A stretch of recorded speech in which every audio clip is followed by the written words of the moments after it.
All right, so we're gonna do this one time, right? It's your boy Al. It's for my boxing fans. So this is Canelo Alvarez lost to Mr. Dimitri Saturday. And a lot of people want to know how he lost. I'll explain to you how he lost. Let me put my seatbelt on if I get in trouble with these laws out here. It's as simple as this, y'all. I'm gonna explain to you how Canelo lost. Canelo Alvarez lost pretty convincingly Saturday, and he lost because he committed one fatal flaw, one fatal mistake, which is, by the way, not a correctable one. We'll get into that in a second. But he lost to Dimitri because, I'm trying to remember the kid's last name, whatever his last name is. But he lost Saturday because he committed a fatal flaw. Now, Canelo Alvarez turned pro at 154, right? He was in his fourth weight division, which isn't unprecedented. There have been many a fighter moved up 4, 5, 6. Pacquiao moved up 8 weight divisions, which I still think is a little bit suspect. Moving up 8 divisions, being able to knock people out. But you have people like the Thomas Hitman Hearns, who was the first, Sugar Ray Leonard, Roberto Duran. They were the first 3. Pernell Whitaker, I think, was the next one. Oscar De La Hoya. And then you had guys come in like Mayweather, Pacquiao. I think Juan Manuel Marquez is in there somewhere. You have guys like James Toney or Roy Jones, who won 4 divisions. They got all the way up to heavyweight. There was a 4-division title list. But here's the thing about being in your 4th or 5th weight division. All those guys I just named, when they got past their natural weight, like 3, 4 divisions, 5 divisions past their natural weight, what they were all smart enough to do, with the exception of one, and I'm telling you that one is, they were all smart enough to know that they weren't going to be bigger and stronger than the guys fighting in their 4th weight division. The fatal flaw Canelo Alvarez made was going in and trying to overpower a man who probably walks around at about 200 plus pounds. And you saw it when he was trying to just throw one punch knockout to a guy. And the thing that messed him up is that Kovalev fight, whether it was fixed or whether he just fought a really old shot Kovalev, that fight was fool's gold. He hit Kovalev with a shot, knocked him out, and that fooled him. That was fool's gold. You are not going to overpower a guy who is in his 4th, who is 4 divisions naturally heavier than you. Canelo was fooled into thinking, because of the Kovalev fight or whatever, that he could just overpower this man, and he could not. Think about Sugar Ray Leonard when he got up there in weights. He started moving, dancing, what he did to Hagler, move, dance. He used a little bit of power with Lalonde, moving, dancing. Duran used his wits when he got up there and with Hagler, using his little cutesy style. Then did it again with Barkley. Got into a little bit of a slugfest with Barkley, but, used a lot of his wittiness. Pernell Whitaker uses wittiness to beat Julio Cesar Vasquez in his 4th division. Same thing with Mayweather and Pacquiao. Now, Pacquiao still packed a punch, but it was primarily his speed. You don't go 4 or 5 divisions and try to knock people out the same way you did at lower weights. The only person who was able to do that was Thomas Hitman Hearns. And I'll explain to you why. Thomas Hitman Hearns turned pro at welterweight, was 147 pounds. Won titles at junior middleweight, light heavyweight, super middleweight. And Tommy Hearns jumped really, after his first failed attempt at middleweight title, jumped all the way up to light heavyweight, fought Dennis Andres and knocked him out. Came back down, won the middleweight title, beating Rodan for his 4th division. Went up again, won a WBO super middleweight title. Went back down to middleweight, and then went back all the way up to light heavyweight and beat a prime, undefeated king of the light heavyweights, Virgil Hill, with his overpowering jab. Now, Virgil Hill was undefeated, prime, top 10 pound for pounder, and a Hall of Famer. And Thomas Hearns beat him pretty convincingly. Now, the reason why Thomas Hearns was able to overpower both Andres and Hill is because Thomas Hearns was 6'2", 6'2" tall. Anybody ever seen footage of Thomas Hearns at welterweight at 6'2"? He looks like a starving Ethiopian. All right, had all that power, that leverage, punching down, knocking people's heads off. So by the time he gets up to light heavyweight with these long shoulders and his long arms, he basically looked normal. And he still packed that violent punch, because even at 6'2" at light heavyweight, he was still taller than most light heavyweights. So he was a physical freak of nature, and just one of the 15, 20 hardest punches in the history of the sport. I think Ring Magazine ranked him top 20 in both of their 100 greatest punchers magazines. They did 100 greatest punchers. He was top 20. They revised it and updated it, and he's still top 20. So, and Canelo's not top 20 hardest punchers, okay?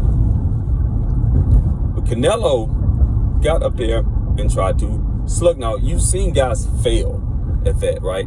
The great Alexis Oguel, his campaign for his 4th weight division title, tried to just bomb out Aaron Pryor and got not manhandled, because that was one of the greatest fights of all time. But he was just not powerful enough. Pryor was too big and too strong, even bigger and stronger in the second fight. I think about Felix Trinidad. When Felix Trinidad got up to light heavyweight, one of his last fights against Roy Jones, you see him standing there trying to just chop Roy Jones down, and Roy Jones basically just put his hands up, just laugh at him. And this was after Roy Jones was getting knocked out all the time. But even Felix Trinidad couldn't hurt him. Now, people are talking about a rematch, but let me tell you something. This thing will end up just like it just was, and I'll explain to you why. One of Canelo Alvarez's weaknesses is what he needs to beat somebody that big, and that's lateral movement. You don't beat somebody that much bigger than you by just pressing forward with your hands up, trying to one-punch them. They're too big and too strong for that. You have to have the ability to move laterally and punch and be slick and dissect fighters, and Canelo doesn't have that. That's his greatest weakness. That's why Floyd exploited him. Floyd really didn't move around a lot. Floyd just stood in place and just pot-shotted him and just moved and stepped aside here, stepped aside there. But that's where I see a lot of Felix Trinidad in Canelo Alvarez, because Felix Trinidad was a guy who was, number one, a much harder puncher historically than Canelo. But it was revealed, it was exploited by first Oscar De La Hoya, then Bernard Hopkins, that the source of his power was that he planted everything he had in his punches, and he really couldn't move side to side and throw meaningful punches at the same time. And I think that's the exact same thing that happened to Canelo. That's the exact same weakness he has. He doesn't have the ability to move from side to side and throw kill shots, throw meaningful punches. He comes straight forward, and that's why Trinidad in his 4th division against Roy Jones was standing there trying to look. He looked exactly like Canelo, standing there trying to just left hook through Roy Jones' guard, and because that's all he could do. That's all he knew how to do. And the reason why I don't think a rematch would be beneficial is because that's all Canelo can do. He can't just become Willie Pep or Pernell or Floyd or Sugar Ray. He can't. He's not big enough to be a Hearns. He can't move like these guys can. That's what it's going to take to beat this beat. You're not going to overpower this guy. He's a big, strong dude, big, strong kid, young kid, and he's just too big and too strong. One of the reasons why Hopkins was able to survive at light heavyweight for so long is because he used his wit and his clever boxing ability.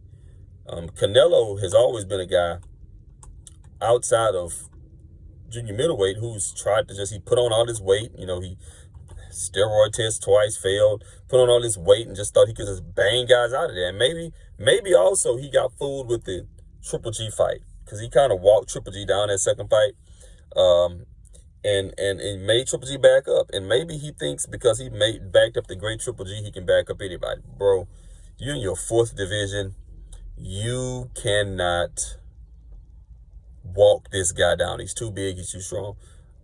Any light heavyweight who's a resourceful, reputable light heavyweight will be too big for Canelo. And I don't think he'll win a rematch against this kid, because he won't be able to do anything any different. He won't be all of a sudden become the great dancer, slick sliding, slipping and sliding mover. I mean, we've seen him with his head movement at certain points, but he's still a flat-footed Joe.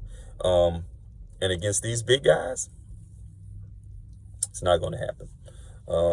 So have we seen the end of Canelo? No, I think he goes back down to his more natural weights, or closer to his natural weights, because his natural weight is 154. He's not making that anymore. But he gets down back to his more natural weights, or closer to them. I think we'll see still some greatness from Canelo. Still few great things, but he needs to if he's going to go back up there, man, he's going to have to fight lesser guys, because he can't fight kids that big, that strong, that talented, and in their prime like that. It won't work. And let me just say, for all the people who are propping and bigging up Canelo for his risk he took, okay, yes, he did take a big risk moving up from to your 4th division, but let's not act like this is unprecedented. I just named you a handful of fighters who've done it: Hearns, Leonard, Duran, Whitaker, De La Hoya, Mayweather, Pacquiao, Marquez, Jones, Tony, Mickey Walker, Ezra Charles, Bob Fitzsimmons. I could go on and back to the old timers. All these great fighters that have moved up, 4 or 5 divisions. So it's not unprecedented, but he still gets props for going out there and trying to be great. But he needs to make sure, if he's going to try this again, man, he's got to come with something better. He's got to come with more lateral movement, because what he did out there, just trying to overpower somebody who's that much bigger and stronger than you, bro, it was just too much. Maybe he thought too much of his power. But I don't know. We'll see. We'll see what he does. We'll see where he goes from here. He's still an all-time great, so I'm not going to take that away from him. Still an all-time great. But this was a situation where he took the wrong approach. So I don't know. Maybe you think I'm wrong. Maybe you think I'm right. If you think I'm wrong, let me know. If you think I'm right, if you think there's more to it than that, put it in the comment section. Click like, subscribe.